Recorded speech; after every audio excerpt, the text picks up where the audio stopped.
Hi everyone, this is Kevin from Supernatural Selection. Are you an independent creator? Do you have a webcomic or an Etsy store? Do you 3D print things? Or are you just looking to get some word out for your Discordian cabal with social terrorism? Well, we'd love to help. And David, I believe you've got some details about how we can help. Why, certainly. If you go to supernaturalselectionpod.com/contact, that is supernaturalselectionpod.com/contact, you can learn how to advertise with us. That's right. I believe the rate is $2 per episode. You can't beat that with a stick. I mean, trust me, we've tried. Yeah, that's cheap. That's literally cheaper than dirt. Mm-hmm. And best of all, if you're not sure how to write an ad, we'll do it for you. We'll even record it. Absolutely. Just let us know what you need in the ad, and we'll be happy to do that for you. And again, that URL is supernaturalselectionpod.com/contact. And now, back to the show.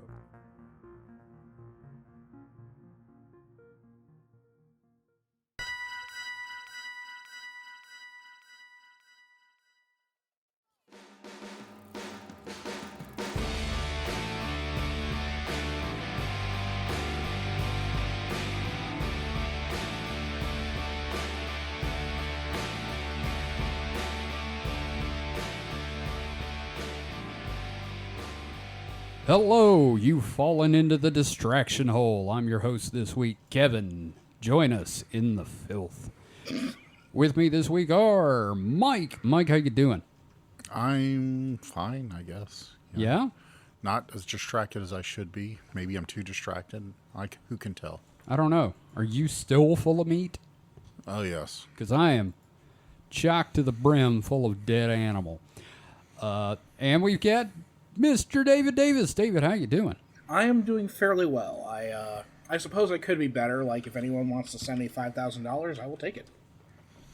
Wouldn't we all? Mm-hmm. Yeah, I'm just going to throw my wishes out into the ether, and then maybe one day that'll happen. So, who knows? Who among us would turn down $5,000? Yeah, and also, I just wanted to say we could send you, like, some meat. Yeah, I could shove a hot dog in an envelope. That would help. A hot dog in an envelope sounds like a very bad start of a joke. It does. And we also have a special guest this week. Back for his second appearance on the Distraction Hole, we have the FilmGage. Gage, how are you? I have a lot of brain rot right now. Internet brain rot, that is. Oh, yeah, What? You're on the internet. And it makes you stupid. Yep. And film brain rot. Oh, yep. Got a lot of that. Before we get started, we don't really have a lot of, we kind of covered the housekeeping during Supernat, so has anybody got anything they need to throw out there to draw attention to, David? Well, petition, I'd like to petition the court, if I may, to open up with a little bit of a rant. Uh-oh. I'll allow it, but you have to stay on point, mister. Okay. I'll allow it, McCoy. I'm sorry, I thought you was corn. Okay. I say, continue, prosecutor. So, I have been very annoyed. It seems like the fandom of every single TV show I am watching has become the Star Wars fandom. Oh, God. Like, every single fucking show that I have watched has had the fandom just eating each other alive, because, like, number one, I argue a lack of media literacy, but also, like, I think we're not bullying enough people as children to not be nerds in public. I'm having this problem with the Acolyte, obviously, because it's Star Wars. Yeah. There's always going to be anger. Star Wars fans ruin Star Wars. I'm having this issue with House of the Dragon. I'm having this issue with The Boys. I'm having this fucking issue with The Bear. Of all shows, The Bear? the fandom of The Bear is eating itself alive right now. And it's freaking horrifying, like, what the internet has done to fan discourse. I just... see, this is why I don't get involved with fandoms anymore. I don't even get involved with the MST3K fandom. Like, I literally just want to go to the subreddit and, like, discuss shit, but it's just always, like, a tidal wave of negativity. And I honestly think the minute that we, like, took the stigma away from being a nerd, it ruined everything. No, because nerds were terrible even back then. Well, That's but at true. least then they didn't dominate the conversation. I don't know. I've seen plenty of bad arguers like I'm with Mike. suck the air out of a forum or a thread. I've been in a room that got ruined by people like that. Yeah. So I think it's just... I mean, no, don't get me wrong. There is a lot more, let's call it shitty, like, opposition. Like, I don't know. It's gotten a lot more adversarial everywhere online. And the most annoying part is they're being adversarial about things that they don't fucking understand because they don't have That's media true. literacy.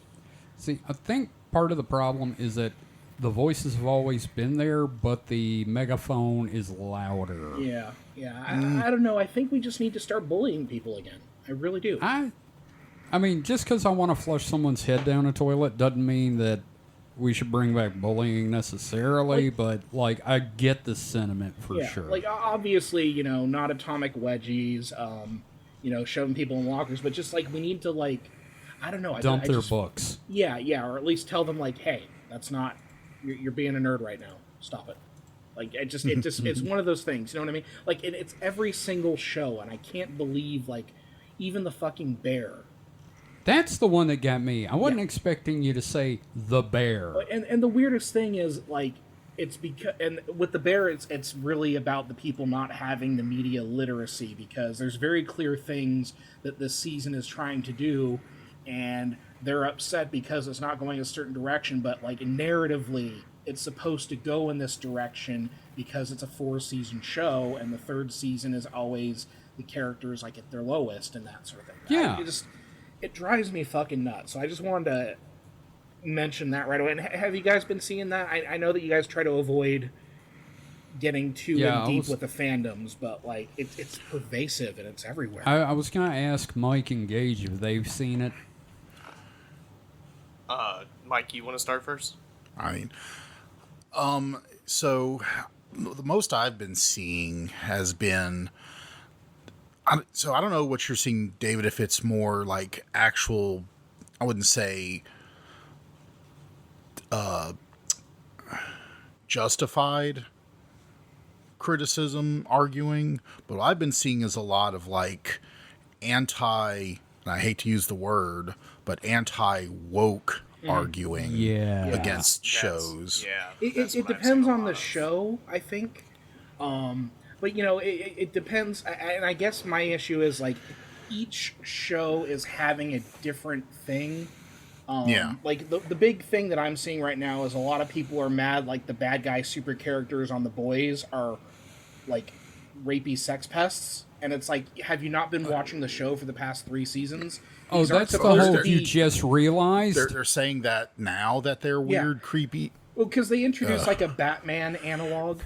And, like, they're like, oh, cool, he's supposed to be, like, this really hyper-competent detective and shit. And it's like, yeah, but he's also in The Boys, and he's a soup.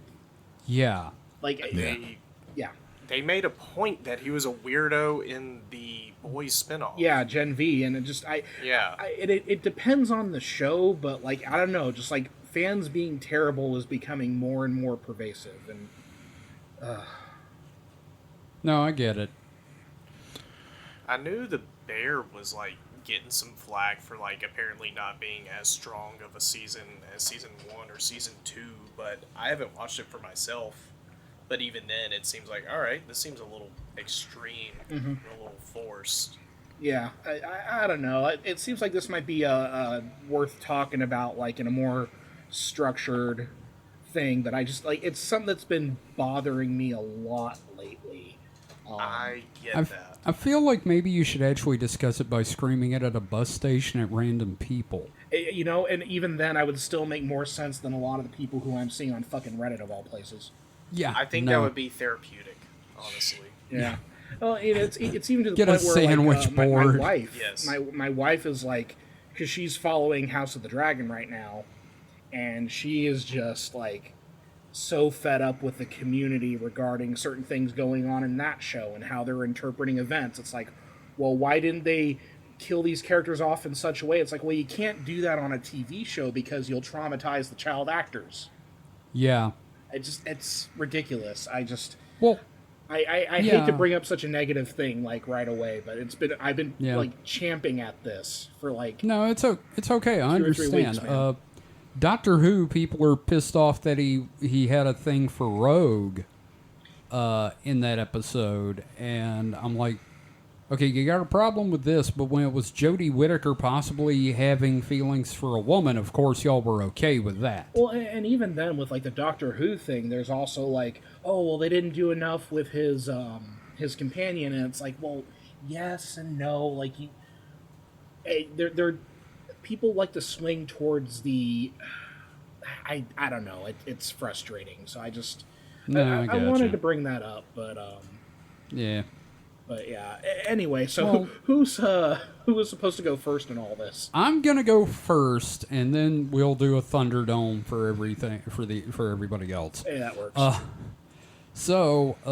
First off, speaking of Doctor Who, the season ended, I believe, between episodes of this show. Mm-hmm. And man, was I wrong on every single thing I thought they were gonna do with it. Were your expectations subverted? Yes. Mm-hmm. And that's I was happy about that. Now, a lot of people have complained about, I wasn't satisfied with the ending. It didn't make a lot of sense. I'm like, it's Russell T Davies. Nothing he does in a season finale ever truly makes sense. Again, the fandom, just calm down. Like, I think the biggest thing that hurt Doctor Who, like, don't get me wrong, this is like the best season of Doctor Who that I've had since like in years. But since Moffat. The biggest problem I have, and this extends to pretty much every TV show right now, 10-episode seasons just aren't working. No, I want a good old-fashioned, like, at least 15, man. Yeah, I think this season would have benefited a lot more from having more episodes. Because all the experimental episodes that kind of disrupt the format and the flow, I adore them to pieces. 73 Yards, fantastic episode. Great. Probably my favorite episode of the season. Dot and Bubble was good, but, kind of, wow, that's racist. I feel like they, I like his companion this season. I think for the time that they had, they did a great job. I just think what could have helped is having more episodes where they're together. But I know that, Nashuti was doing Sex Education at the time. So that kind of got in the way of the shooting schedule and everything. But, I'm pretty sure his mother would appreciate the fact that you said his name right. I had to make sure that I said it correctly. It took me a minute to think about it. Well, even he said it. He even told everybody to say it wrong, and she was like, it's Nshuti. Mm-hmm. So, which is such an adorable detail. Like, I adore him. I adore Nshuti. He's so good. And one of my big things about some people were complaining that he doesn't have a consistent costume. I was like, his consistent costume is drip.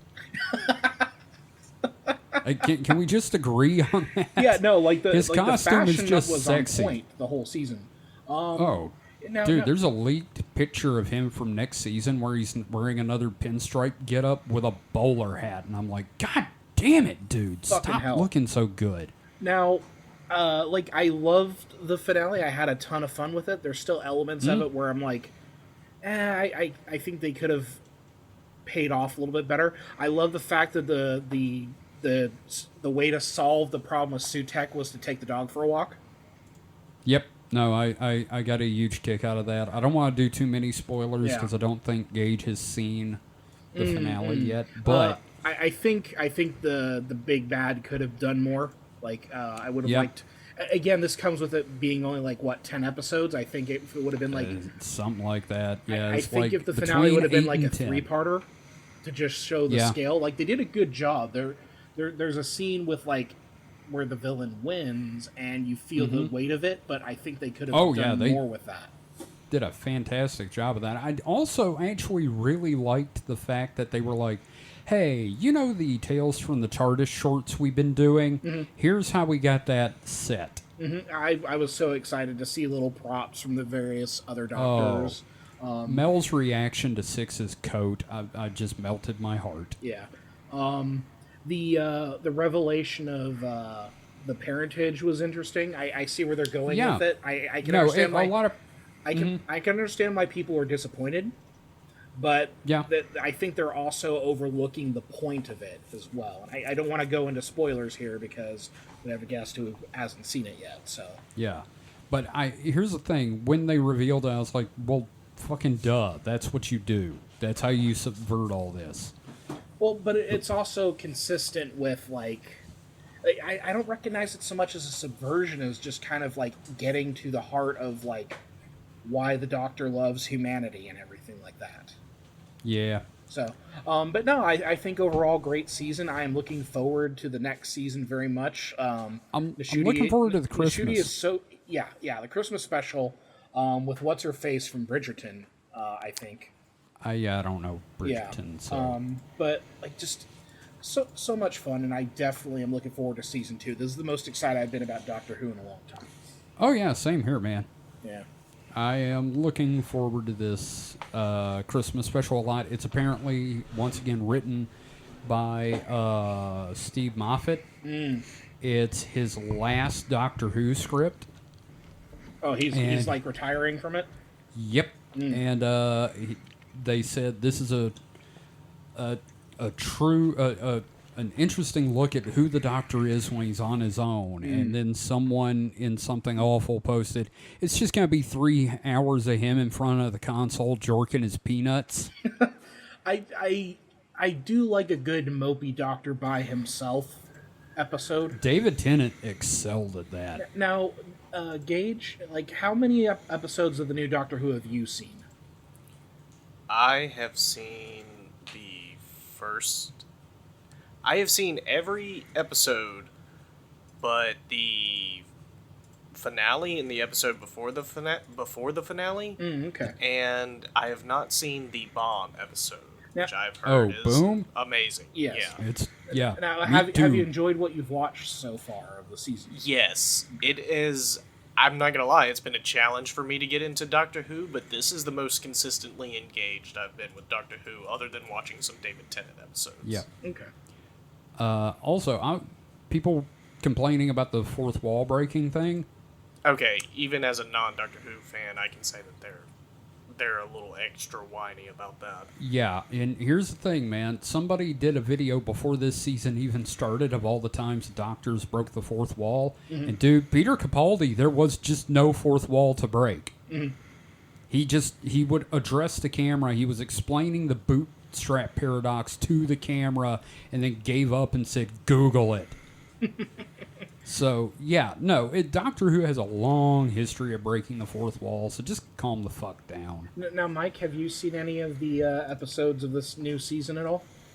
No, I've really haven't seen any Doctor Who since... Baker? Oh, gosh.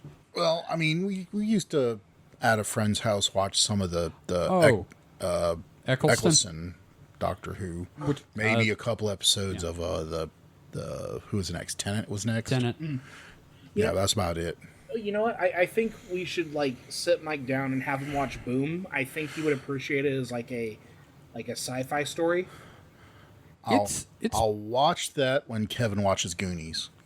Wait, okay, never mind then. Kevin, you've never seen the Goonies? God damn it! How many times we got to do this on this show? What? ¿Por qué? ¿Por qué? You've not seen the Goonies. We've done this on this show. You should watch the Goonies. It's really good. No, fuck you. Why? Okay, well, okay. Let's unpack this. No, this is now the focus of the episode. Hang on. Let me explain. No, it's not. Let me explain. It's a good I never got to see it when I was a kid. Okay. And then I became an adult, and I realized, you know what? I think I'm well past the age where I'm actually going to enjoy this, because I've seen clips from it, and I'm like, this does nothing for me. No, you need to watch it because you need to realize the Goonies are good enough.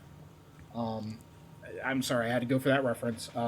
I'd rather watch Throw Mama from the Train for the 20th time. No, legitimately, I think you're just being a curmudgeon here. I didn't say I wasn't. Legitimately is a fun adventure film. It has a lot of like really fun set pieces. It's about a bunch of kids trying to get a pirate treasure underneath a coastal cave in Oregon. It's just it's that is very strange. But yeah, no, I get it. I just I don't know that I'm gonna appreciate it any more than I would have 10, 20 years ago. But yeah, no, we have actually had this discussion a few times on this show. And it's going to keep happening until you watch the fucking Goonies.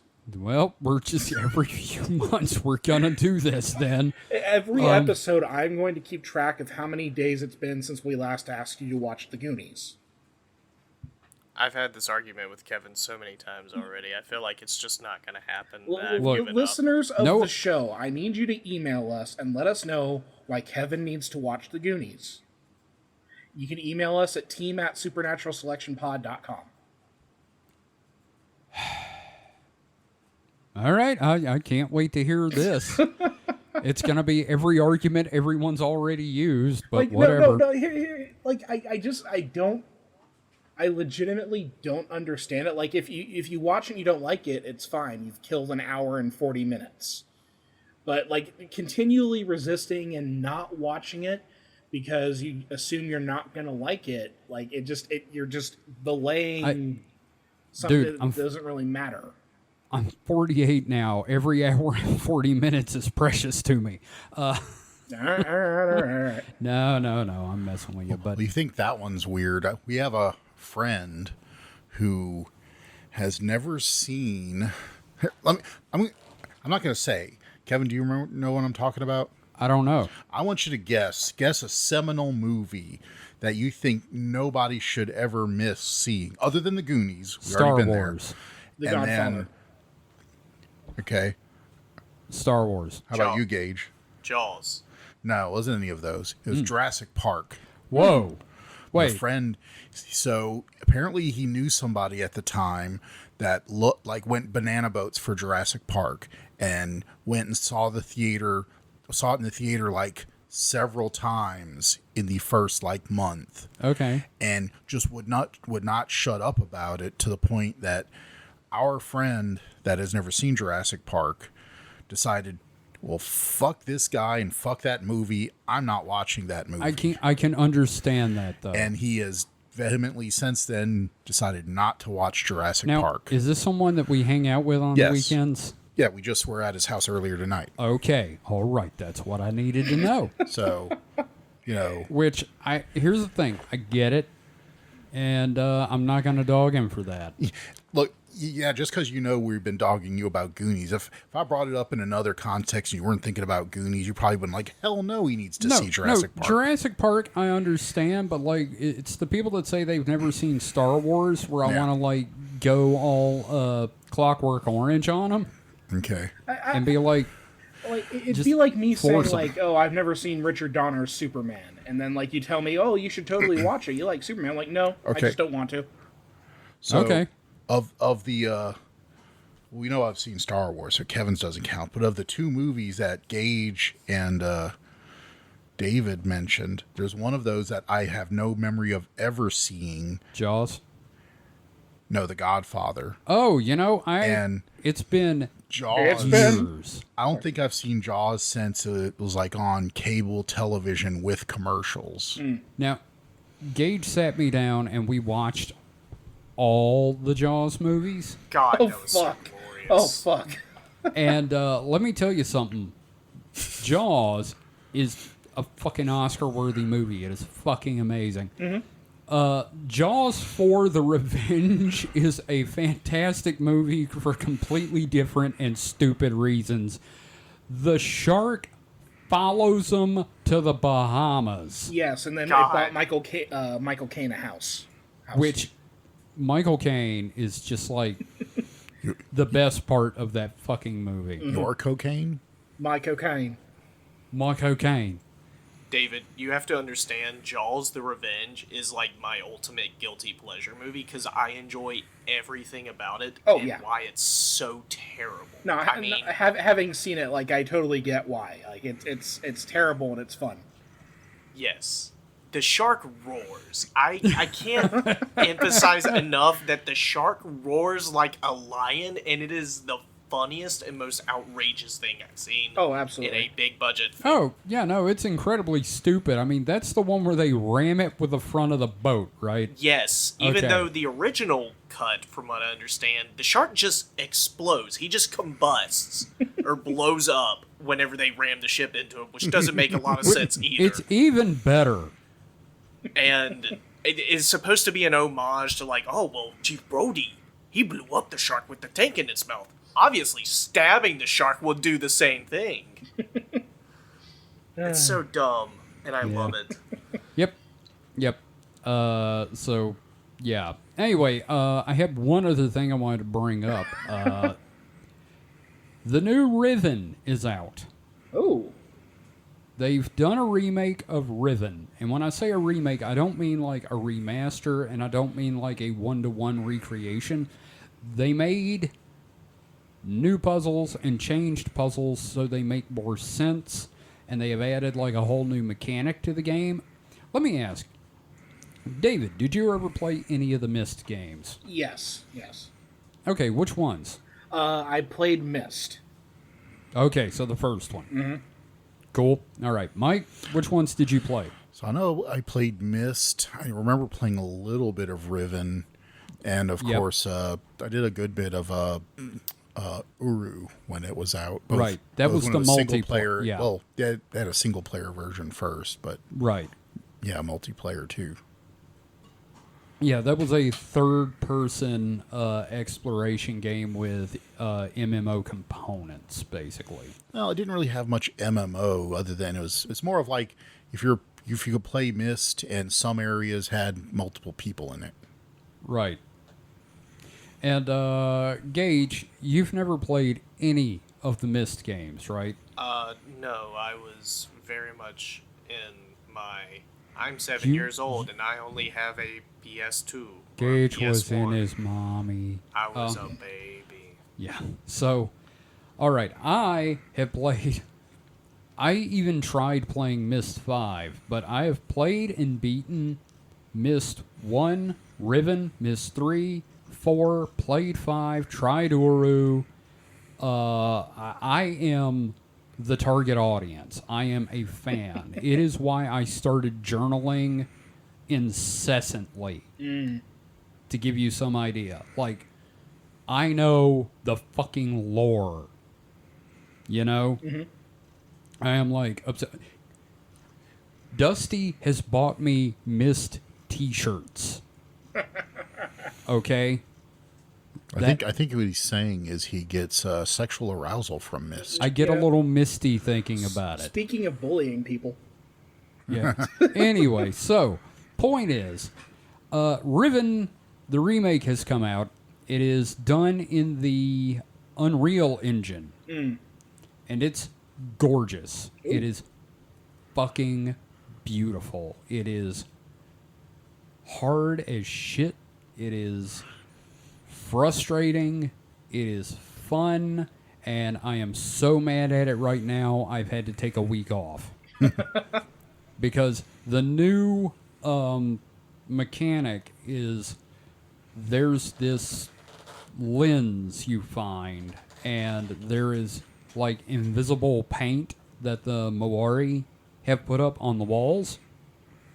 So every now and again you have to pull this lens out and look around for clues. It's fine, but I forget it's there sometimes. Little too much. And then I'm like, I don't know how this puzzle works. And also, I'm just... Here's the frustrating part, all right? And this is just something I realized. Myst and Riven are really good cognitive degradation tests. And my brain is fucked. Shit. So... that's the thing. I love the game, but I am sitting here going, oh, I am like gonna have to schedule an appointment with a neurologist after this. Kevin and his almost said cognitive. Cognitive. Kevin and his cognitive decline is what I tried to say. Yes. What talk about Mike and his cognitive decline? Mike fail English? That impossible. Like Kevin and the cognitive decline sounds like a band. It sounds like a Harry Potter book, but the Kev who said huh. Way too much. Yeah. Huh? Huh? What? I don't understand. Where's the T? Sorry, that's my Arthur Dent impression, by the way. So yeah, I'm glad I got it. I'm gonna get back on it, but like I am real dang mad at the moment. It's making you feel stupid? Little bit. Anyway, so that's what I wanted to talk about there. So, Mike, what have you been doing? So, since it's been a minute since we recorded last, I've watched several different anime shows. I think I hadn't talked about these yet. I don't think so. Welcome to Mike's Anime Corner. Yeah, not Mike's anime, like that's all the fuck he has because he hasn't really played any games or watched any other shows, really. Theme song by Yoko Kanno. So, so also start with the least embarrassing thing. I watched season 5, I think, of Demon Slayer. Okay. Okay. And I mean, it's more Demon Slayer. It looks like it's setting it up for the end, and apparently they're going to end it in a trilogy of movies. Which I have to wonder if like any of these are going to be recap movies, because that's a danger with anime. Mm-hmm. You hear about, they're making a movie. Oh, yay, they're making it's a recap movie. Yeah, like 3/4 of the One Piece movies are just compilation recap of different arcs. Yeah. So, but no, like if you watch Demon Slayer, which I think everybody should watch Demon Slayer. It's really good. That's the one with the character with a green and black checkered coat. Yeah, yes. Taisho period. Yeah, it is. It's an interesting kind of alternate. I guess it would be future, because they say they've been fighting demons for 1,000 years, but they're in a kind of pre-World War I maybe era. Like they have steam trains, and they wear that black kind of almost military uniform that you see like older Japanese schoolboys wear. I forget there's a name for it, but I can't remember what it is. That's the Demon Slayer's like base uniform, I guess.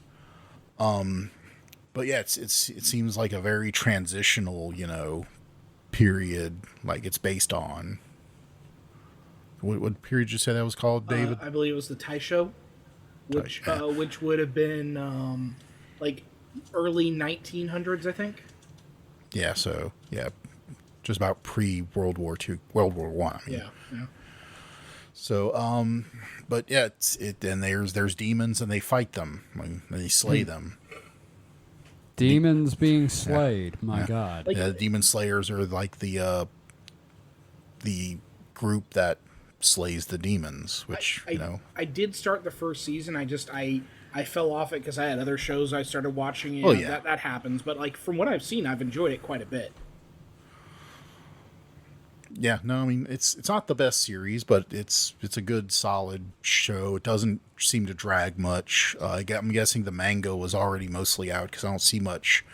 If they did do any filler, it was very well done, because it didn't seem like it had much downtime. In fact, it's wrapping up very fast, and I'm going, wow, this is not what I'm used to with these kind of things. Yeah, I'm having that same situation with My Hero Academia, because they're in like their final war arc or whatever. Yeah. And it's been like 10 months. Season 8. They've been in school for like 10 months. Oh yeah. Well, but then as far as episodes go, they've had like several seasons, right? Yeah, it was like the 5th season, I think. Okay, it's not as bad as I thought. But yeah, I'm just like, wow, they've only been in school 10 months. Weird. Like shonen pacing, dude. Shonen pacing is crazy. Funny. when something like that happens. It's like the Wheel of Time series Kevin and I read. It takes place over 14 books. Yeah, it's only like 2 years. Yeah. It's 2 years out of these people's lives. So One Piece is like at its 25th year, right? Like being published, but the events of the main story have only been about 2 years and 10 months. Holy shit! And that was 10 months of the Straw Hats being together, and then 2 year time skip when they're in their training arc. What the fuck? Yeah, it's wild. It's fucking wild. Wow. It's great, don't get me wrong, but it's like, technically the Straw Hats have been away from each other longer than they've been together. What the Akira Toriyama fuck is this? I mean, they couldn't have been like between story arcs, been like, oh, and they kind of, chilled for 6 months. No, it's really breakneck pacing. It's wild. But Damn. it's like breakneck pacing in the universe, but for the Yeah. storytelling, no, it's been 25 years. Well, yeah. It's 25 years of storytelling. That's, Yeah. That's Glad I ended Coda's World after 5 years. Jeez. And y'all thought the boat was bad. I mean, fuck. the first nanosecond takes 100 years. Yeah. So, but before I watched that, because I think that was the last thing I watched was Demon Slayer. So I was finishing Yuritsu Yatsura, like season 2. Yay. And I wanted something to fill that niche because I was getting the feels.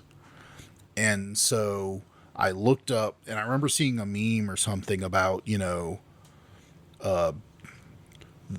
some 4 best girls or something, and it was Nagatoro. Yes. And I think Lum was one of them. Yep. Nagatoro. Was it? What's that anime with the very shy girl, Komi? Can't remember the name of the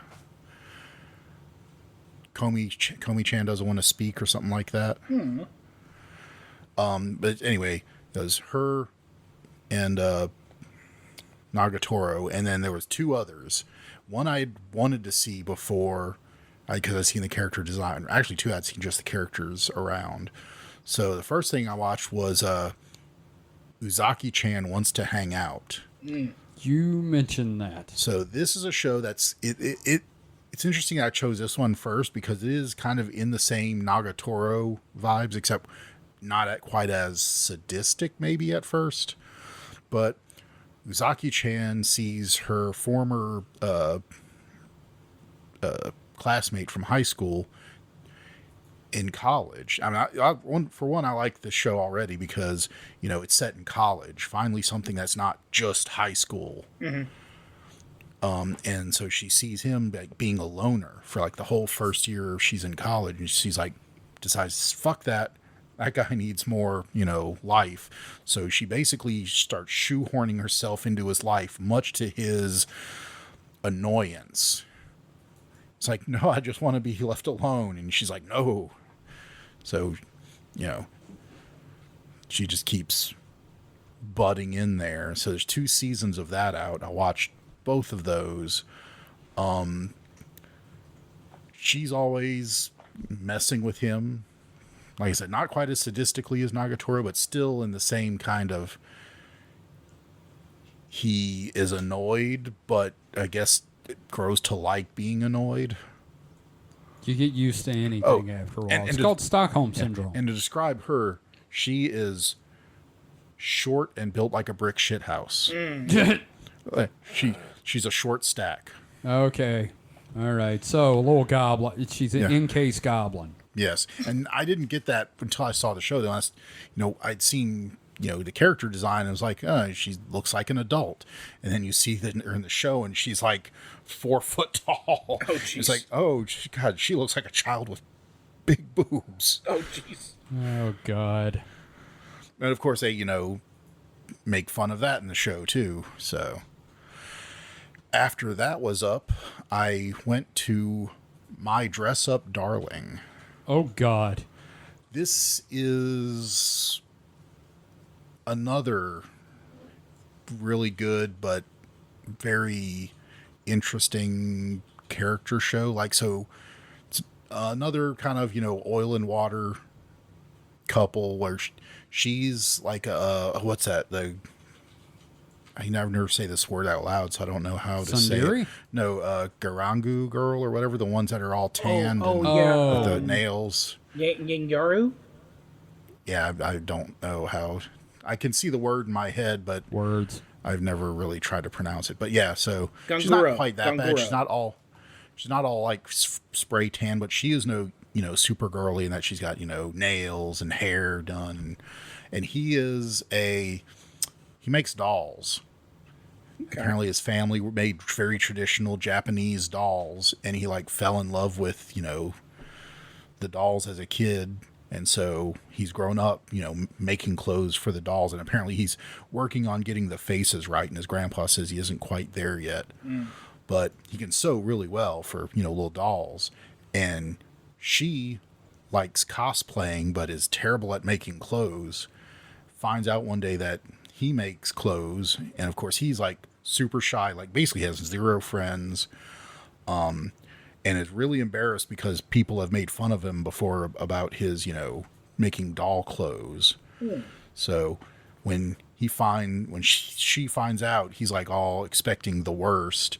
And then she's just like super pumped about it. Not just because, not even at first just because he can make stuff for her, just because she likes people that, like what they do. Yeah.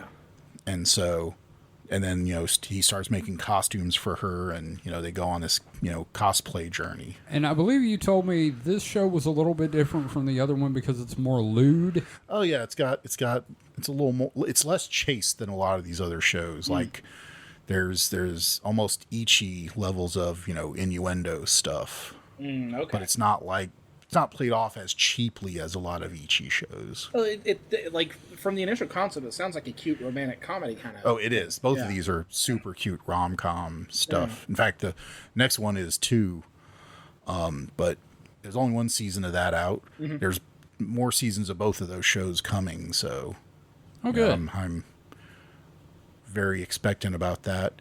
The third show is to kind of like, I guess once I watched this, I kind of got my fill. It's Horimiya. I'm a what? Yeah, you're a Maya. I'm a Hora. Horimiya. It's a portmanteau of the 2 main characters' names. Oh, like Benifer. Yes. Okay. Because they are Hori and Miyamura. Okay. Are the 2 characters. Okay. And she's like very kind of responsible. She's looking after her little brother before her mom comes home. So she's like never at school after school. So no clubs or anything, but very well respected and liked, where he is a very quiet loner, looks like gloomy all the time, but turns out it's just, he's not really that way. He's just like, I don't know. I can't remember.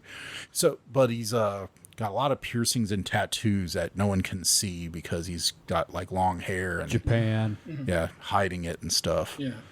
So, another, opposites attract. Now, but this. Did you ever see Insomniacs After School? Sounds familiar, but I don't think I've seen it. It might be on my list. Yeah, cause if we're going over like, because all these are like rom-coms. Yeah. So like, you did mention Nagatoro, which the manga ends like I think next week, which I'm very sad. I heard about that. But yeah, if you get a chance, I would definitely throw Insomniacs After School in your queue. If you're on this kind of like I hear him typing. He's doing it now. I was looking it up to see if I. Yeah. Is it about astronomers? Yes. Okay. Yeah, I found it. Okay, cool. Yeah, I was just going to suggest that. Now, one thing that last time we had spoken, I had pitched that you watch Rising of the Shield Hero. Did you manage to watch any of that yet? No. Okay. No worries. It's one of those where I'm like dying to know your thoughts on it. Well, here I'll also put that in a window so I can find it. It's funny because I've been kind of on a rom-com kick too, but the one that I've been doing is My Adventures with Superman, which isn't quite anime, but I need to watch the new season. Damn it! Did season 2 come out? Yes. Oh, okay. I'd seen some memes about it coming up more frequently, and I didn't realize that Gage, we gotta watch that. Yeah, I need to watch it too. Superman. Oh, My Adventures with Superman. God, yeah, I have been. I don't think I've actually still finished the first season yet. Still. Oh man. Yeah, no, it's just one of those I just didn't like. I was into it and I watched it, and then I just fell off watching and never went back. Yeah. I just randomly just didn't finish watching it. That happens. That happens to me with a lot of stuff. Yeah. Now, real quick, since we've got Gage away, Gage, anime that you've watched. So I'm actually watching Attack on Titan with a friend of mine because he really wanted me to get into it, and I was like, all right, sure. In the first season, I was like, I'm enjoying it. There's some things that are annoying me. Second season, this is better. Third season, wow, this is way better. And then the fourth season, I'm like, yeah, this is pretty amazing.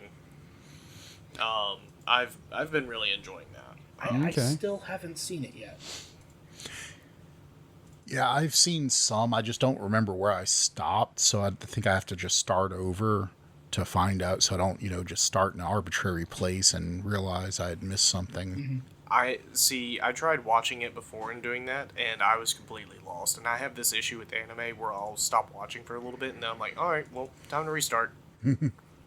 Yeah, no, I feel you that one. Like, with American TV, the serialization is much easier to manage. Yes. But with anime, it can be very complicated because, I feel you on that one. Let's see, I'm trying to... another rom-com would be... would you consider Spy Family a rom-com? Because I would say it's a rom-com. It has rom-com aspects, it's getting there. But it's getting there. But I think I don't think it's necessarily rom-com because that's not like the major focus of it. Yeah, it's more of I just want Lloyd and Yor to get together, Dan. I'd say it's more of a fam-com. It's like a family comedy. Yeah. Not a family computer like the Nintendo Famicom. Famicom? Yeah, no, I always appreciate Mike's Anime Corner because it's always fun to hear what he's been watching and then to occasionally pepper him with things like, oh, you should watch this, so. But yeah, Horimiya is interesting to round out its thoughts in that, so it had season 1 and was kind of very direct, from when these people meet to graduation and, them basically, showing that, they're going to be together for the long haul. But it basically, from what I understand from the, I can't remember if it was a manga or a light novel. I think it was a manga. It cut out a lot of bits, a lot of side stories to fit all that in season 1. So there was, I guess after it was successful enough, they had a season 2, which is called Pieces, which is basically all the little side stories that they had to cut. So I kind of wish they do they did in a definitive or something where they just cut it all, the way it should be. But that'd probably have weirdly lopsided episodes where they shoved, 10, 15 minutes into one episode. So 45 minutes, one episode, and the next minute's just normal. Yeah. Yeah. But so other than anime, haven't watched any movies, really. TV shows, nah. Games, definitely have not played any games, so I guess I'm done. I haven't read anything. Just, the normal YouTube and... Yeah. I try not to talk about what I'm reading anymore because it's internet never stuff. been good. Well, it's because you read crazy shit. Yes. Speaking of, like I mentioned before, I'm reading one right now called, oh my God, what was it? Close Encounters of the Lethal Kind. So, which sounds like the dumbest fucking direct-to-DVD movie title. Yeah, that's Nick Redfern. So, yeah. Well, thank you for the anime corner, Mike. You're welcome. Now, we're going to take a quick break, and we're going to come back, and David and Gage are going to talk about some movies and stuff, and then we've got questions and a game. So, we will be right back after this.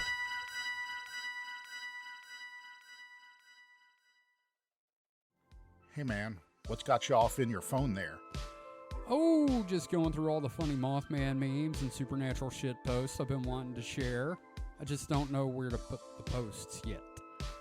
Don't you know about the Supernatural Selection Discord? We have a Discord? Yeah, for years, dude. Where have you been? Can people chat with the hosts and get previews of upcoming episodes and generally post funny shit as much as they want with other listeners? I mean, if that's your bag, I mean, personally, I wouldn't do that, but there are even live streaming events for the shows there, too. You've been in a few. How do you not know this stuff? It must have been my doppelganger. How do I get into the Discord? It's easy. Just visit discord.supernaturalselectionpod.com. Now say that 3 times fast. Well, that's perfect. Now I can share 3 terabytes of Hollow Earth memes. Get it? Terabytes! Never mind. Forget I said anything. Just don't do that. You should definitely not visit discord.supernaturalselectionpod.com to join the Discord. We don't want you there. Too late. I'm already posting my alien abduction fan fiction with the general chat. Join the hosts and listeners of Supernatural Selection on the official Discord. Just visit discord.supernaturalselectionpod.com.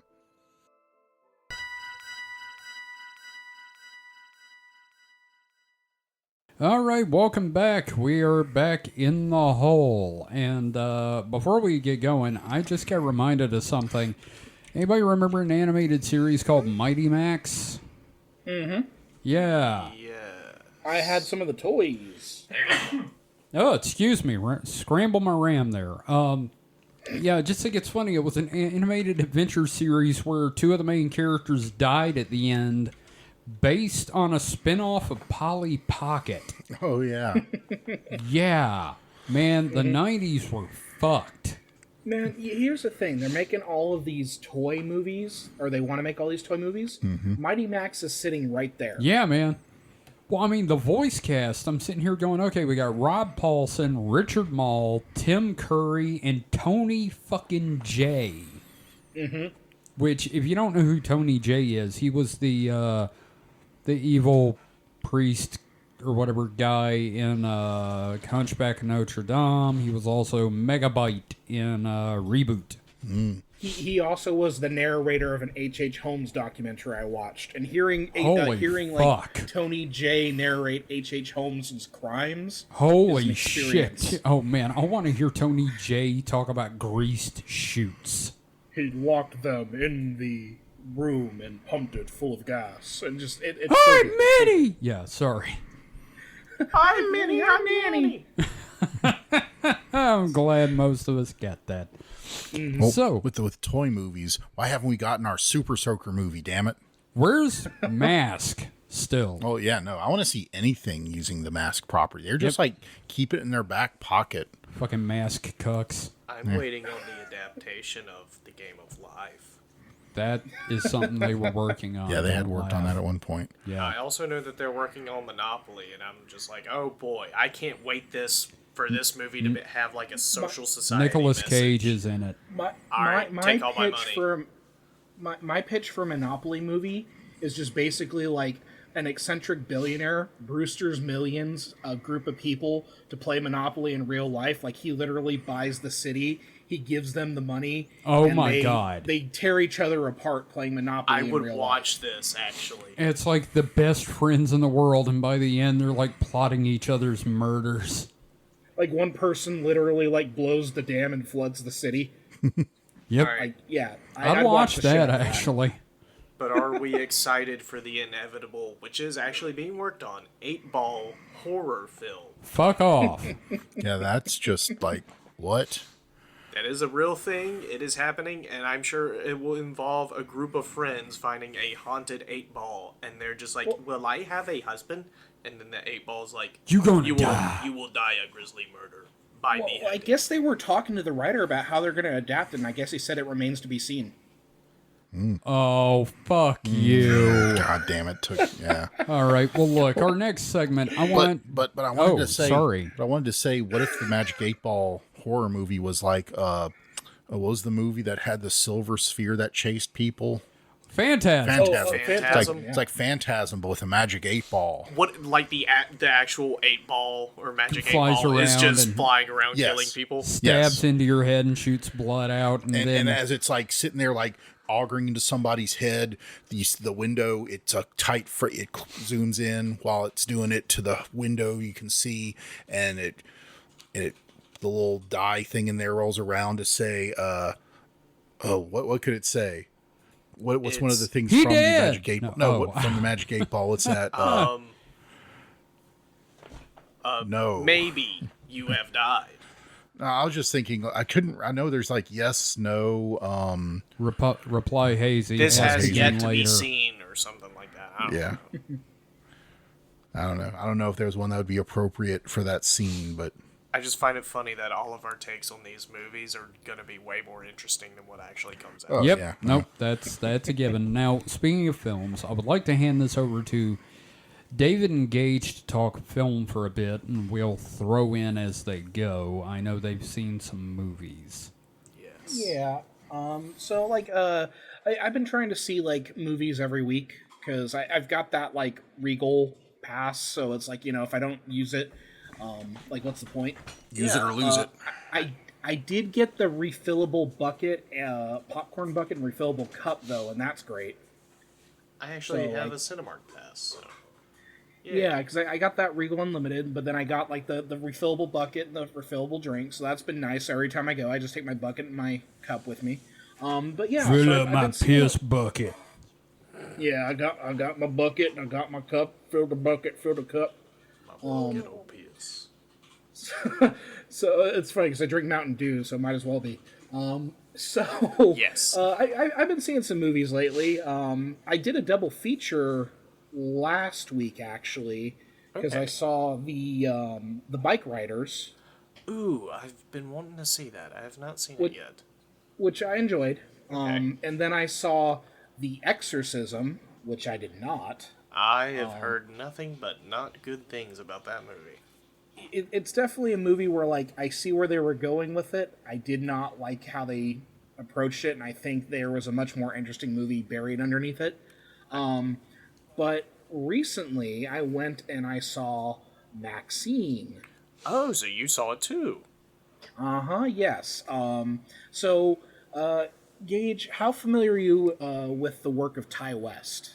I have not watched a single Ty West movie before X, and I've always actually been aware of the films. I just didn't know Ty West was the director. Like, No. I was aware of The Innkeepers and House of the Devil. I was about to ask Which- what else he had done. Yeah. House of the Devil is one of my all-time favorite horror films. Like, it's in my top 5. That is actually a movie I'm super interested in watching because everything I've heard about it sounds like it would be right up my alley. Yeah, legitimately one of my all-time favorite horror films. The Innkeepers, fantastic, loved it. But I came into Maxxxine because like I fell in love with X, Yes. and then I fell even more in love with Pearl, and I wanted to see if Ty West could stick the landing and deliver a good trilogy. Kevin, Mike, have you guys seen X or have you seen Pearl? No, I really want to see both of them though.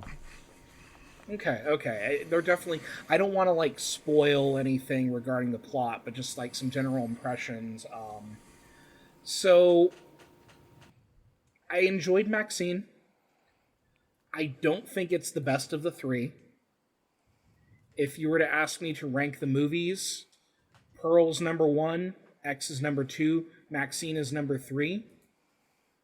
Okay. But, like, legitimately, Maxxxine is a very fun movie. I think I get what they were doing with it, I think the last 20, 30 minutes kind of fall apart. I understand what the idea behind it was. I think the reveal could have been handled better. I like the destination where they were trying to arrive. I just didn't like the route they took to it.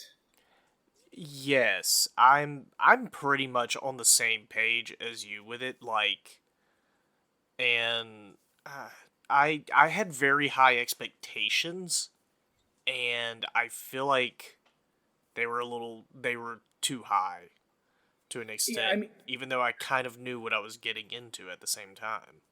like that being said, it's still an excellent movie. I'm gonna watch it again. Yeah, I think it's pretty dang good. It's hard to it's hard to compete with Pearl though. So I actually prefer X over Pearl. Funny enough.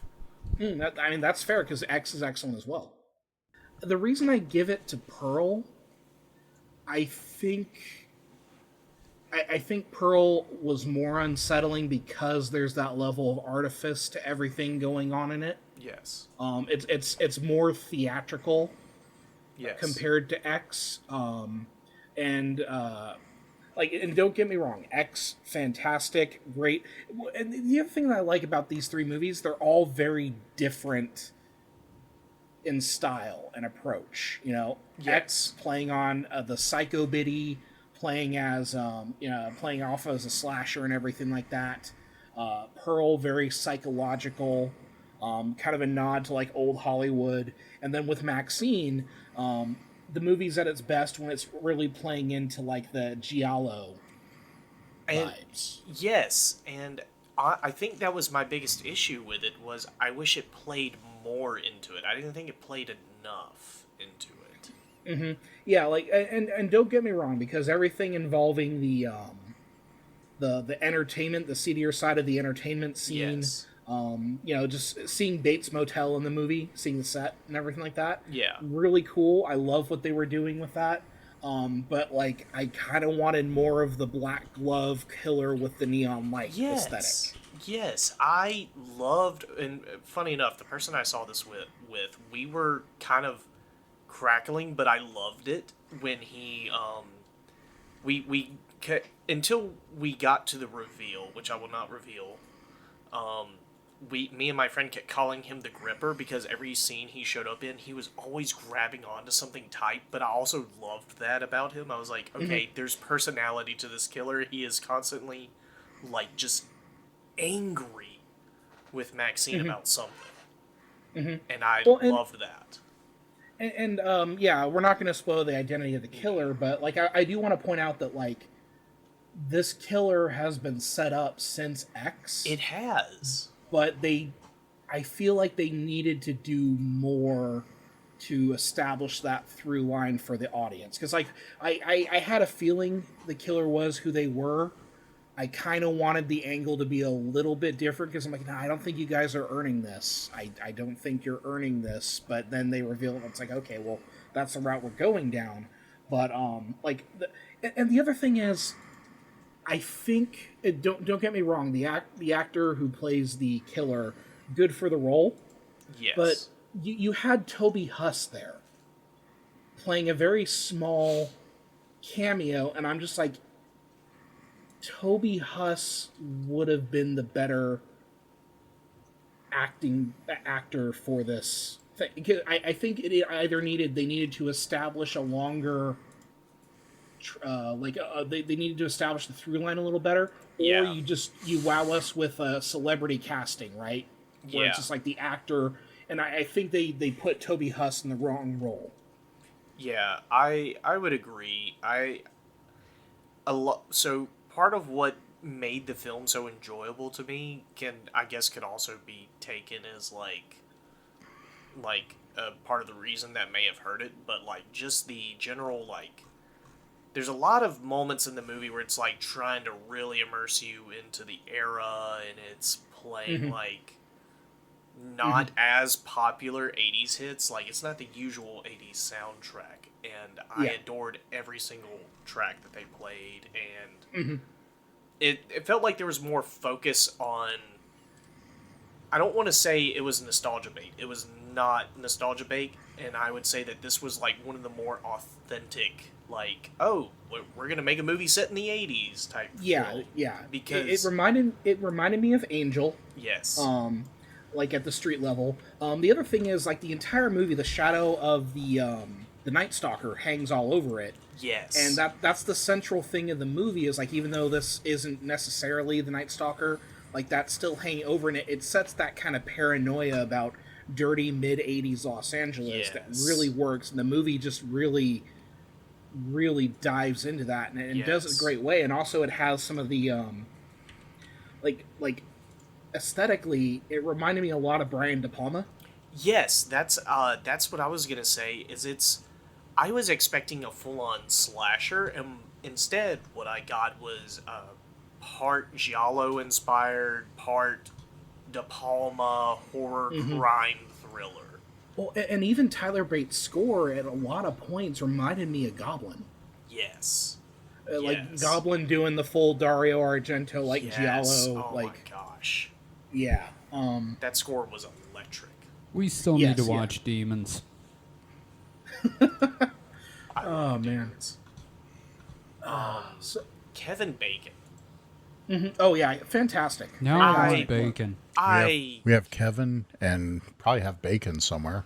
I think Kevin needs to meet some Bacon. Kevin, enter Bacon. Or Bacon enter Kevin. Yes, Bacon enter Kevin. Bacon. So Kevin Bacon, no stranger to horror. Right. Yeah, wasn't he in that where he was like kidnapping children? Or who was that? You're asking me to like name one of like the dozen horror films. It was about Kevin the phone, Bacon. the haunted phone. No, that was the Black Phone. That was That's Ethan Hawke. Oh, That's Ethan Hawke, my bad. No. Kevin Bacon in this one, he plays a PI. He calls himself a dick. Good. But like from Louisiana, total scumbag. He's got like his two canine teeth that are like gold capped. I loved those teeth on Gage him. mentioned that. Like totally chewing the scenery. Yes. Like, chewing the hell out of it. Like probably the most outlandish performance in the movie. For sure. Like, because even then, like, Mia Goth's Maxxxine is a pretty outlandish character, and she kind of does a heightened delivery on stuff, which works. Yes. But, like, Kevin Bacon is just like a caricature, but it just so perfectly works for what the movie is doing. Yes. Because I think the movie is juggling, like, it's pretty serious in moments, and then a lot of moments it can be just downright silly. Especially during that third act. Yeah, but even like there's a moment where Maxxxine takes revenge against a potential rapist. Oh my god! And like that scene got fucking laughter. There was a family behind me, and it's weird. It's like an entire family going to go see a movie about a porn actress, right? But the dude behind me, the dad, he just fucking lost it at that moment, and I'm just like, right on, dude, right on. Look, there is an audible, like, I think everyone in the theater during that moment, like, and you know the moment I'm talking about, everyone collectively, I just heard a, or a, whoa, alright. But for me and my friend, it was like a, ooh. Yeah, and, you know, this is... The other thing about the movie that, like, I think works, but I'm starting to get kind of tired of in movies, is, like, it being a movie about the film industry. Yeah. Because that's been a big trend lately, is, like, you know, it's not just our movie's meta because we're commenting on the film industry. Like, it works for X, like, what they're doing. Yes. But, yeah, like, and it comes with, like, the fact that, like, she has that single-minded pursuit of she wants to be the big star, right? Yeah. She'll do anything for it, but it's also like I think Hollywood needs to get off its own dick a little bit. Yeah, and it felt like this movie was like doubling down on that way more than X. With X, it felt bright for a lot of the subject matter in this one. Well, yeah, because they're shooting a charming little indie film in that movie. This, it felt a little bit more superficial, I think. Well, it's interesting because if you look at the trajectory of all three films, it's all about filmmaking and the art of movies. With Pearl, it's very much like the golden age of Hollywood, even though it's set in 1918. Yeah. With X, it's about like that kind of 70s grindhouse kind of... like, even though they're shooting a porn in the movie. I haven't seen it. It's independent production. I haven't seen it. With the 80s... Oh, yeah. But it looks like you need to take a shower after watching it, and I'm down for that.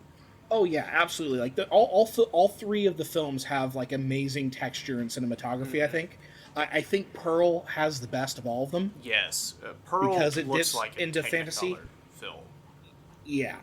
But yeah, I was also going to say, and this is probably getting a little technical here, but I was looking at the...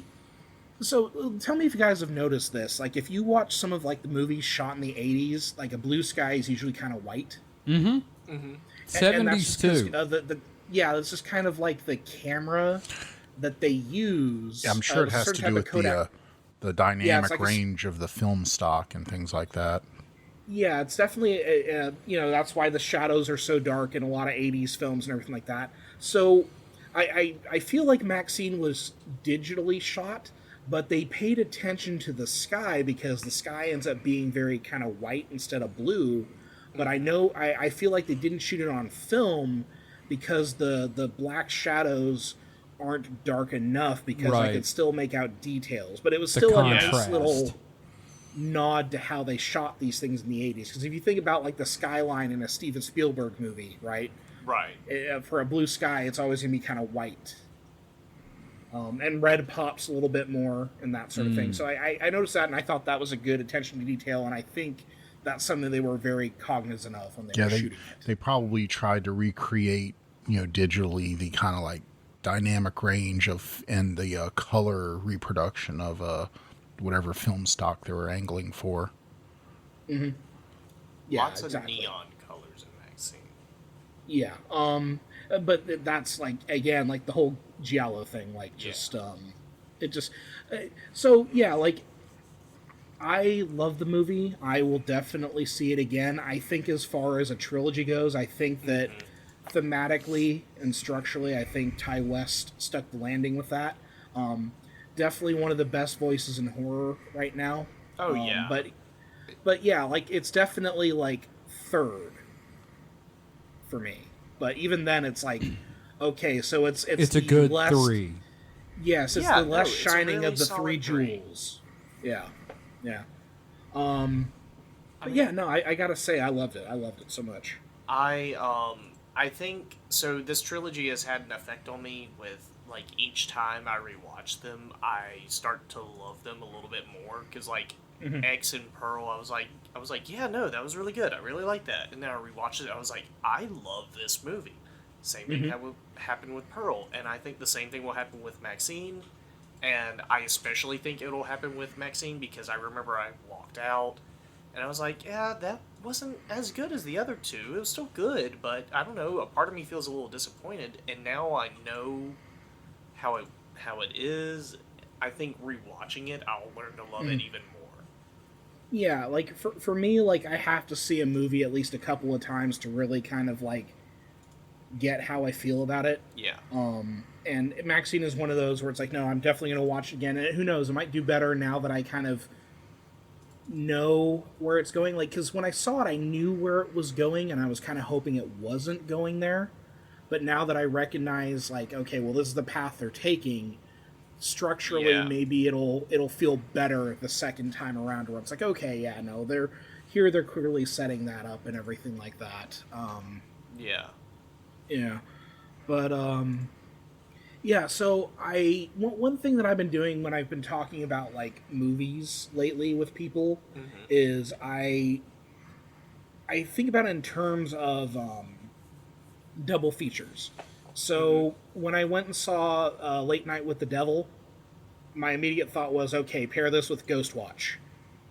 Yes. Same kind of vibe and everything like that. So yeah, like what Gage, what kind of movie do you think would pair well if you're going to do a double feature with like? So obviously you can watch Maxxxine with the other two movies and it works, but like I'm thinking like something that's not one of Ty West's films. What is a good pairing for Maxxxine? For Maxxxine, because I have two potentials, but I want to know what you think. there is a Italian film in mind. I cannot remember if it's Dario Argento or not. I need to look it up. It's not the one that you were telling me about earlier, though. Let me see. Tenebrae. Tenebrae is what I was thinking. Okay. I think Tenebrae it would be a good pairing with. Now I'm trying to. I'm just looking up real quick because I don't want to like. That was Argento, right? Yes. Okay. Which yeah, I could definitely see that one for sure. Like the just the some of the ways the killer is presented in that movie, along the way the killer is presented initially with Maxxxine, or they're like somewhat similar. Yeah, like stylistically and some like recurring motifs. Yeah, definitely. So the two movies I arrived at, and maybe we can hash this out and figure it out. So the first one that jumped to my mind was Popcorn,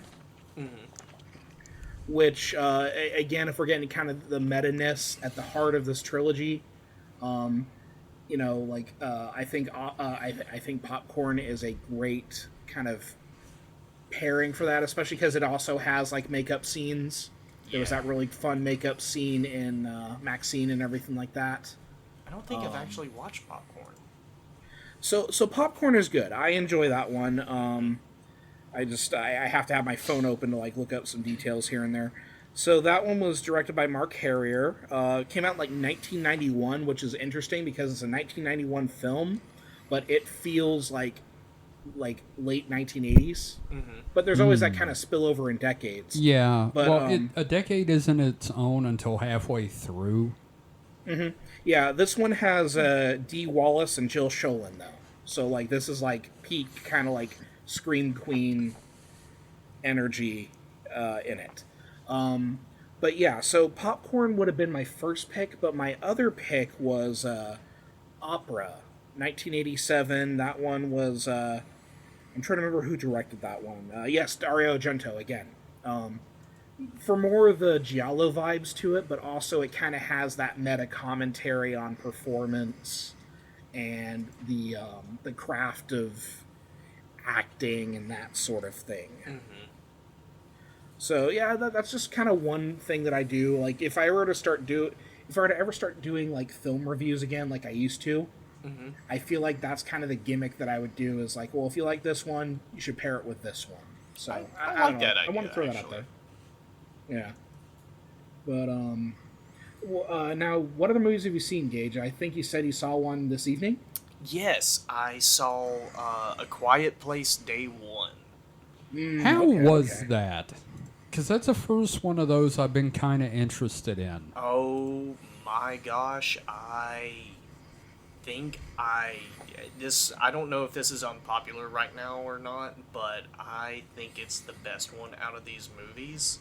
And this is coming from someone who's, funny enough, as much acclaim as the first two movies get, I actually haven't had much interest in them. And I watched the first movie, and I was like, yeah, no, this is good. This is a solid concept. Everything about it is pretty good. I'm just, for some reason, just not super into it. Like, it's one of those movies where it's like, it's an objectively pretty good movie. At least I would think that. Or subjectively. It's just a solid film. I don't think about it, hardly ever. Yeah, I only ever saw the first one. I never saw the sequel. Same here. So I saw the first one, and it was fine. Yeah.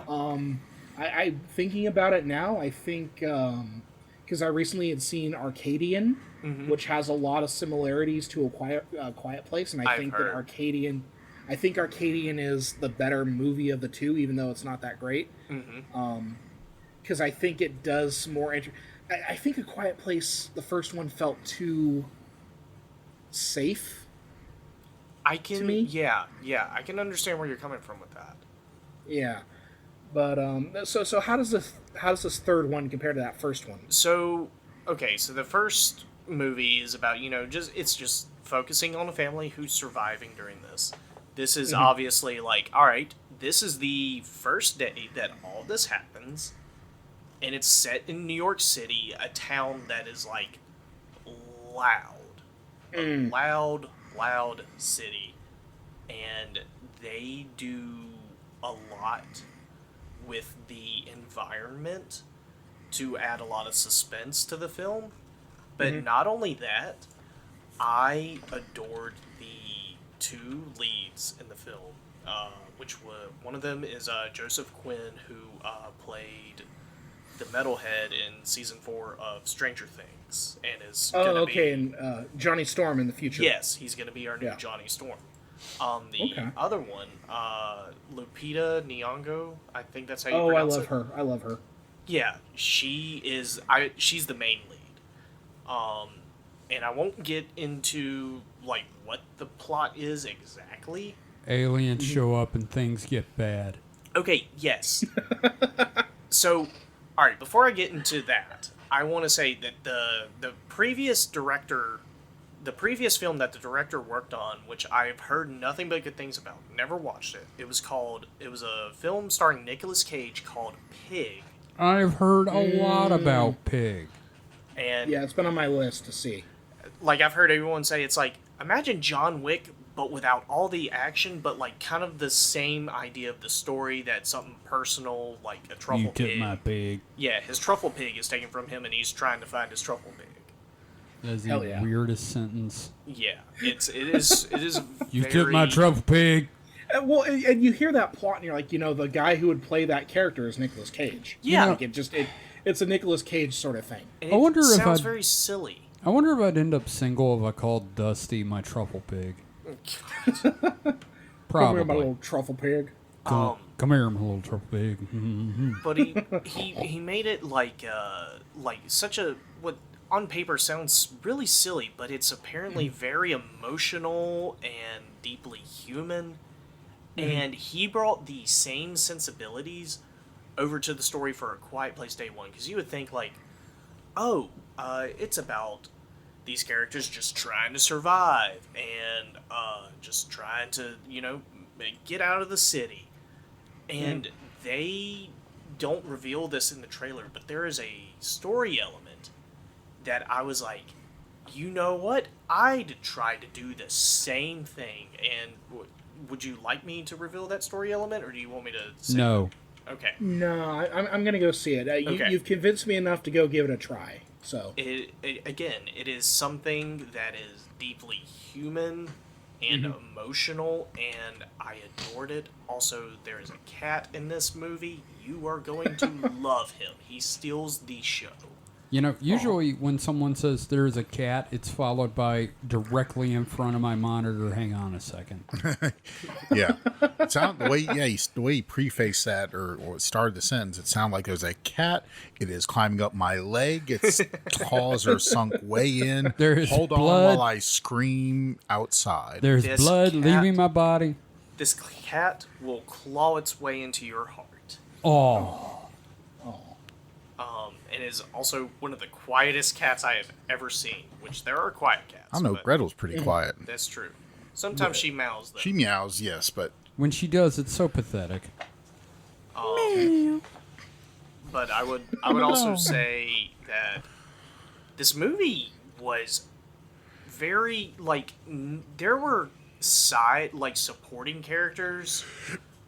not even supporting characters, I'd say extras who are like, no, shut up, you stupid person, and,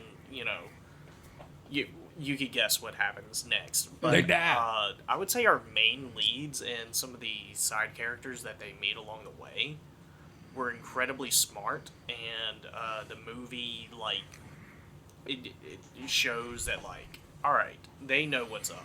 Everyone knows what's up. You gotta be quiet. And they do a really good job, and there are moments where they will mess up, but it's not like something that they could have really helped. You know what I mean? There's a couple of those moments in the trailer, so yeah. And it did a very good job at creating suspense with that, and I was just very invested in the story. Everyone in the theater was so quiet and respectful to it. Thank God. That was my biggest fear going into this. I'm like, that would be terrible, wouldn't it?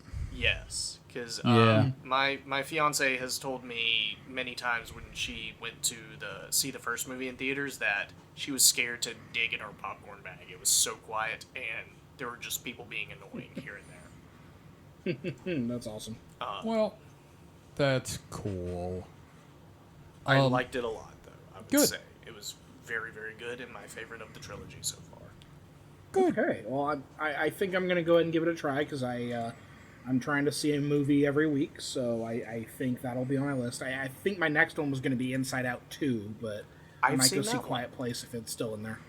You know, I feel like next year we should all try the Kevin Murphy thing, a year at the movies, where just every single day we watch a movie.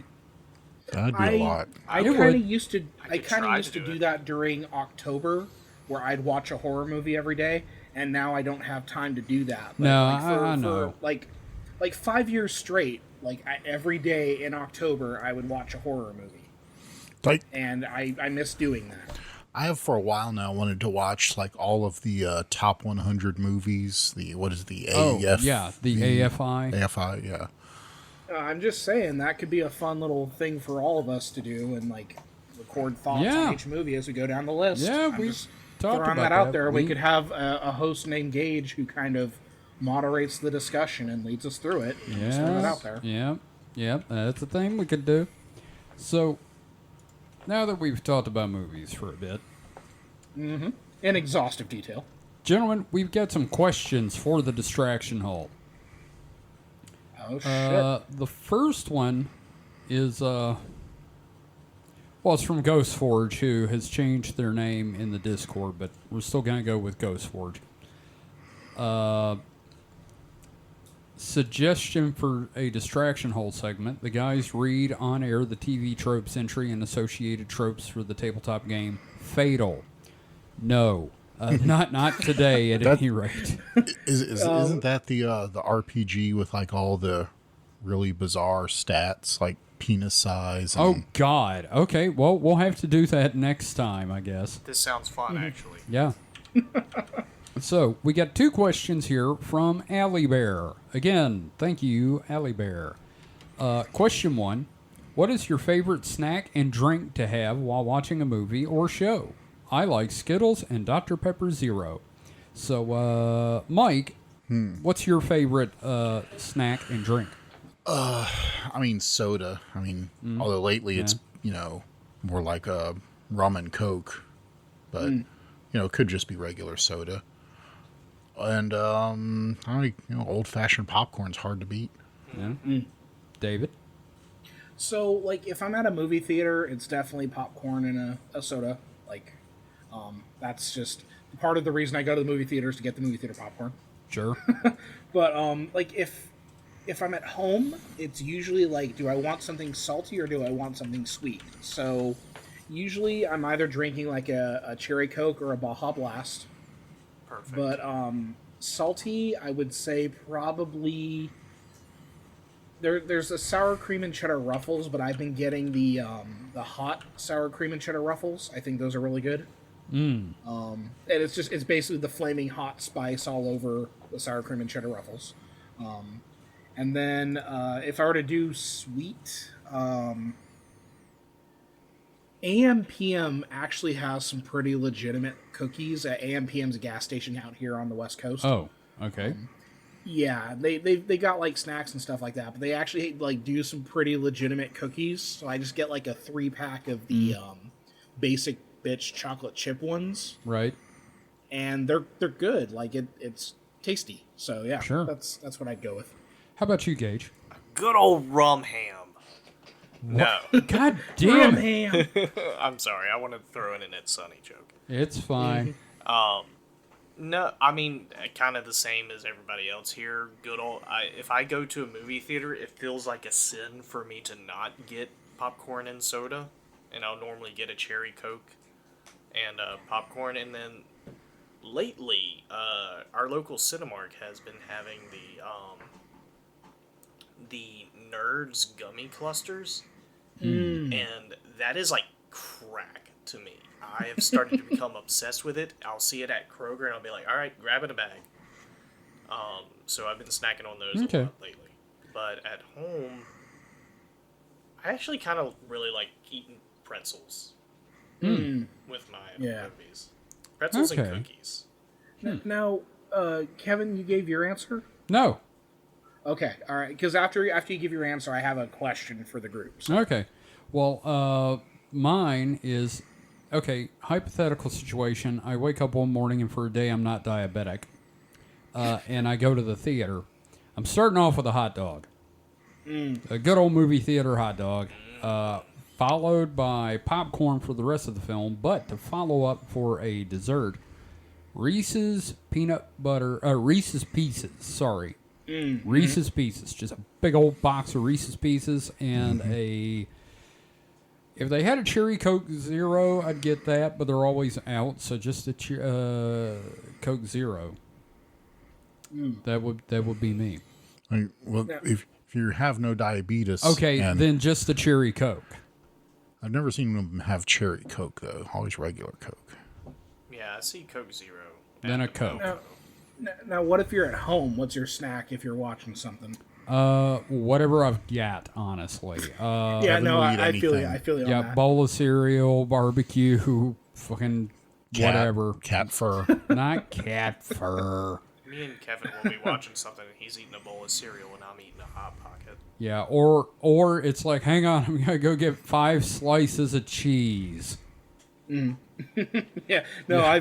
housed my fair share of Kraft singles. Yep. I just wanted my cheese. God dang it. Smiling friends. Okay, so here's my question. Like a lot of theaters now are kind of like doing more elaborate dining options. Like what's the fanciest? Well, I don't want to use the word fancy compared to getting like popcorn and a soda. Like what have you gotten at a movie theater before? Just a hot dog's the most fancy thing I've gotten, and that's the fanciest thing they usually have available. Okay. Would like to go to one of the, serves you food at the theaters. Yeah. Yes, exactly. We need to go to that Malco. The one I went to here in town, we had eaten just before we went to the theater, so all I got was, a drink.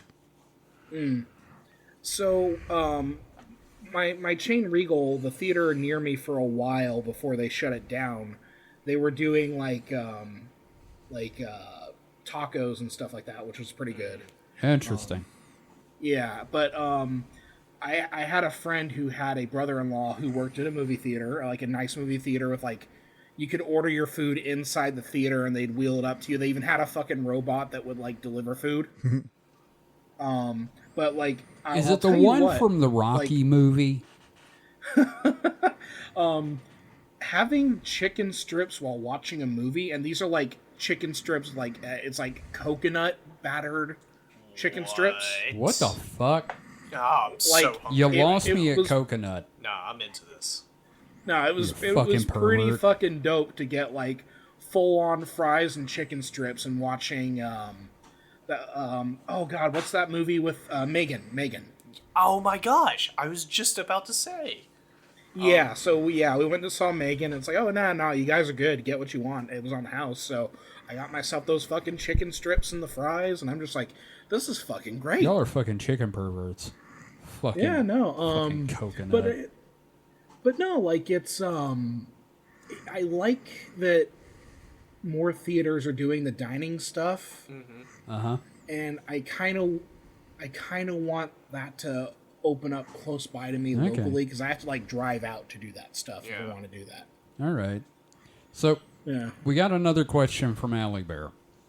Okay. Question 2. Transformers does crossover figures with popular franchises, Back to the Future, Ghostbusters, Jurassic Park, and Top Gun, to name a few. What fictional vehicle would you like to see have a transformer mode from it? Allie said, I personally would love to see the Mystery Machine get a robot mode. Just because of the trouble it would cause and the outrage it would cause, I'm going to say the General Lee. Nice answer. Now, Ghostforge said, I know for a fact the second question is going to get one of these three vehicles as an answer. Kit, Nightboat, or Airwolf.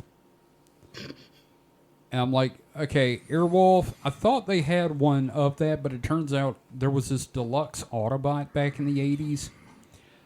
There was a licensed toy from a different manufacturer named Whirl. And Whirl was basically Blue Thunder. And apparently they're going to do a Transformers crossover with Knight Rider, so we're getting Kit. But as far as vehicles, I want to see the tank and the Recognizer from Tron as Transformers. Oh, that would be Okay. Yeah. That would be, and like, think about it, they're in robot mode, they still got the neon outline thing going. That'd be bad. And with modern technology, they actually light up. That would be awesome. My real choice already exists, and that is the 1987 Ninja Turtles van. Yeah. that Oh, yeah, transforms they into did a that. Transformer. Oh, I right. was just that was going to be my answer actually. Yeah, and it could be any of the 4 turtles. And here's a question, though. Does it shoot pizza out of its chest? Yes. Okay. Yeah. So, Mike. So my comedy answer would be Magnum PI Ferrari. And when it transforms, he's got a Hawaiian shirt and a mustache. I kind of want that to be just your answer, but okay. As far as something, because I wouldn't actually buy that is the thing. That's I true. mean, I don't know, I might, but if it was like $80, I wouldn't buy it. It'd have to be like $30 for me to buy it. I don't know. I just can't. I think anything I could think of probably has been or like Have said. they done Star Wars yet? Yes, they've done Star Wars. Okay. They were not great. How about, and this is a crazy idea for you, Mike, the Battlestar Galactica. I don't care. Okay, how about this bit? Wait, SDF-1, they did it. Never mind. I was gonna say a lot of the stuff I can think of is like that's basically just Robotech. Yeah. Although I did see something that was kind of interesting, Kevin. Someone had done a custom Trailbreaker, from G1 Transformers, and did them customized to what was the name of the black enemy SUV and Mask? That had the bald guy that drove it. Oh God. Yeah, I'll have to look that up. But yeah, it was that. It was a Transformer version of that. Because in vehicle mode, it looked just like the truck, and it turned into a mask-themed robot that had a 3D printed head that looked like the dude's mask. Oh, that's awesome. I'm going to throw another one out there. Huh? The Dragula from Munsters. Oh, wow, that'd be bad. Mike, it's called the Jackhammer. Jackhammer, that's right. And what was the dude's name? Jack. Cliff Dagger. Dagger, that's right. No, I thought of one. Torch for you. The Mach 5. Ooh, good answer. All right, here's my unorthodox answer. The Plymouth Fury from Christine. Christine. Except you buy it and it tries to kill you. Yes. Oh, yeah. It's just Christine a is a murderous Transformer. Decepticon or something. No, the boat from Jaws that turns into the shark. Oh my God! That was another thing I thought of. Except Okay. it just turns into a shark. All right, Transformer robot is shark. the shark. I'm going to give an answer that's going to put everything we've said to shame. The Interceptor from Mad Max. Ooh. All Yeah, right. that's a pretty good one too. And like when he transforms, he's got the shoulder pad. Yes, you'd have to have the shoulder. And he has like a Ravage type thing that ejects. That's like the dog. Shit, and you already know what its Transformer name is going to be. What? Road Warrior. Yeah, Yes. good point. There we go. All right, I think I Shit. just won. No, you came pretty close, yeah. Yep. Yeah. But let's see. I could say the Enterprise, but I don't think they made a toy of it yet, but there was a design. there was a, I don't know if it was a comic or what, but there was a transforming Enterprise. Yeah, I think it was in Transformers X Yeah. Star Trek.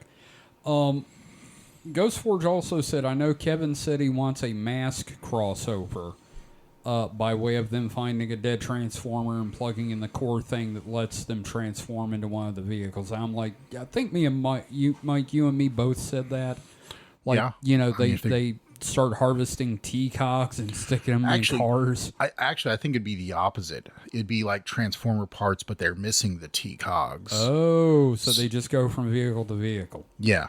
So they can't actually transform into a robot. And they just, kind of change their structure a little bit. Oh, God. And then at the end of the movie, like, Thunderhawk, like, a head forms out of the hood going, I was once a man. And then everyone starts screaming. Yeah. So, Oh, no, because they don't have sparks. okay, that's fair. It's basically just reanimated Transformer Oh, corpses. God, that's even worse. Yes. It's like a taxidermist like making a new creature out of parts of other. Exactly. And then taking it for a walk. It's like it's the Transformer equivalent of making a jackalope That's awful. or one of those mermaids. Oh, the Fiji mermaid. Fiji yeah. mermaid, yeah. So that's our questions. Now, as always, we like to end on a game. And the game this week is real simple. Mike, your current vehicle, Mike, David, Gage, your current vehicle is a Transformer. Mm-hmm. What's its faction, name, and tell me a little bit about the robot. Starting with Mike. So it's a Ford Ranger. Mm-hmm. So it'd be an Autobot. Right? What was its name be? Danger Ranger. Nah, I think it's a little too. What was the last question? It was name and a little bit about the robot mode. I don't know. Just be kind of normal robot mode, I guess. I mean, we wouldn't have like buzzsaws or anything. Okay. Yeah. But the name? And the name, Slow Ass, because that truck is slow. Okay. Or no, Head Gasket, because that's currently what's wrong with it. I was gonna say, with that one you could take the comedy shit piece option, It's not a piece and of that's shit. what we'll call you, shit piece. It does feel a little bit like Cup at times, but It does. except not quite as old. But Right. I'd say Head Gasket because it's Okay. currently has a hurt head gasket. No, I got you. How about you, Gage? So I have a Honda Civic, and I guess his name would be Safety Civic. Oh my And god. he's an Autobot, but whenever he transforms, he just has a red flag attached, not a red flag, a white flag attached to his hand, and he's just so safe, and He's waving it, he's like, hey guys, what if we didn't fight? What if we all just got along? What if we all just got along, you guys? Come on. I mean, I'm for my Autobots, and I'll shoot a gun if I have to, but, come on. Wow, your car's a puss. So Or Yes, pacifist. actually, I was trying... It's definitely leaning towards what Kevin said. Yeah. He's a bit of a pussy, and he likes to play it safe. I don't know if that can be said, so please edit that out, if not. No, we're good. Okay. We're good. We want people to know what kind of a person you are. Yep. Okay, Yep. thank You're you. fucked. How about you, David? So, first, I'm going to preface this with another question. Have you guys named your cars? Do they have names? Yeah, mine does. Okay, what? Not exactly. I'll tell you mine because it's the Autobot name for my car. Okay. But Mike, okay. you were saying Okay. So my car, I named her Veronica. Veronica. She is a because all vehicles are women. Wow. So Time that's to just cancel you name David. a ship. Jeez. You name a ship after a woman, right? Sure, I guess. it's the tradition or whatever. But anyway, so Veronica Chevy Spark purple, called her that because her rear end is high and tight. Literally. She's also kind of bitchy, so I named her after Veronica from the Archie comics. I figured. Yeah. Perfect. So my Autobot would be Veronica. She would be a Decepticon. Okay. She'd be a Decepticon because she is kind of bitchy. She just seems like she'd be kind of like the evil chick in the Decepticons. Yeah, the token evil chick. Yeah. Yeah. Like not as cool as Black Arachnia. Yeah. It's close. Yeah. Chaos. It'd be like the one that appeared in the, what was it? Was it the first Transformers? No, Bumblebee. Oh yeah, Bumblebee. The red muscle car and Bumblebee. Yep. It's like, that's just kind of not odd, but it's just kind of unexpected. Yeah, it'd be a terrible character. Yeah, not unwelcome. My car would make a terrible character. Yeah, it's not unwelcome. It's just kind of like, oh, so that, because he'd seen some preview stuff, but never like heard a voice or anything. It's like, oh, it's a female Decepticon. Okay. Yeah. No, but Kevin, I did a very big sin here. I forgot the bike. Oh shit, the bike. Okay, let's do the bike and then I'll do mine. So my motorcycle's a Buell Firebolt, and I did name. See, I never named the Ranger because I never really thought of anything. I just call it the Danger Ranger. Yeah. But the bike I have named, that's a Priss. A little temperamental sometimes, gets hot under the collar. But shit. But I, be Autobot. I'm an Autobot stan. Yep. Named after Priss from Bubblegum Crisis, correct? Yep. Yep. So my car, I've got a red Hyundai Elantra. It is not in the best shape. Its name would be Puddle Jumper. I was going to say Swamp Jumper because of how dirty it is. Yeah, but it'd be one of those mini Autobots, but just fucking filthy. Like, imagine the Autobot version of Pigpen from Charlie Brown. The other bot's like, dude, go to a car wash. Yeah.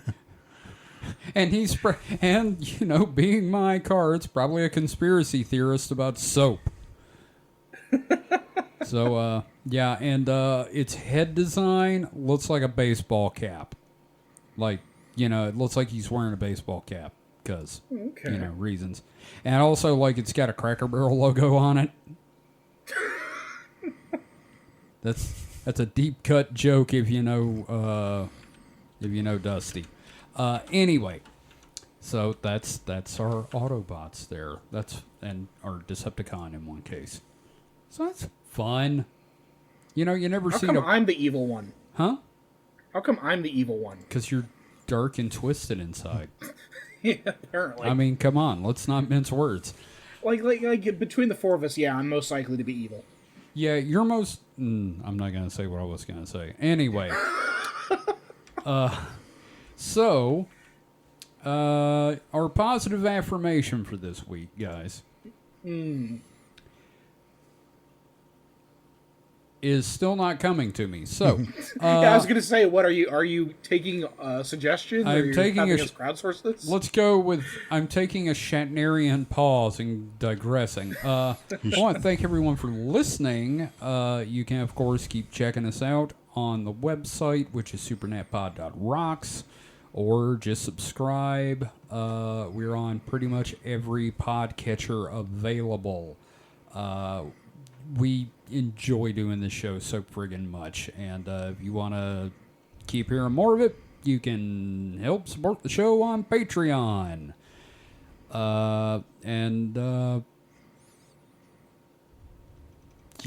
Be excellent to each other. Okay. There we go. That's the one we always do. Yep, that's our fallback.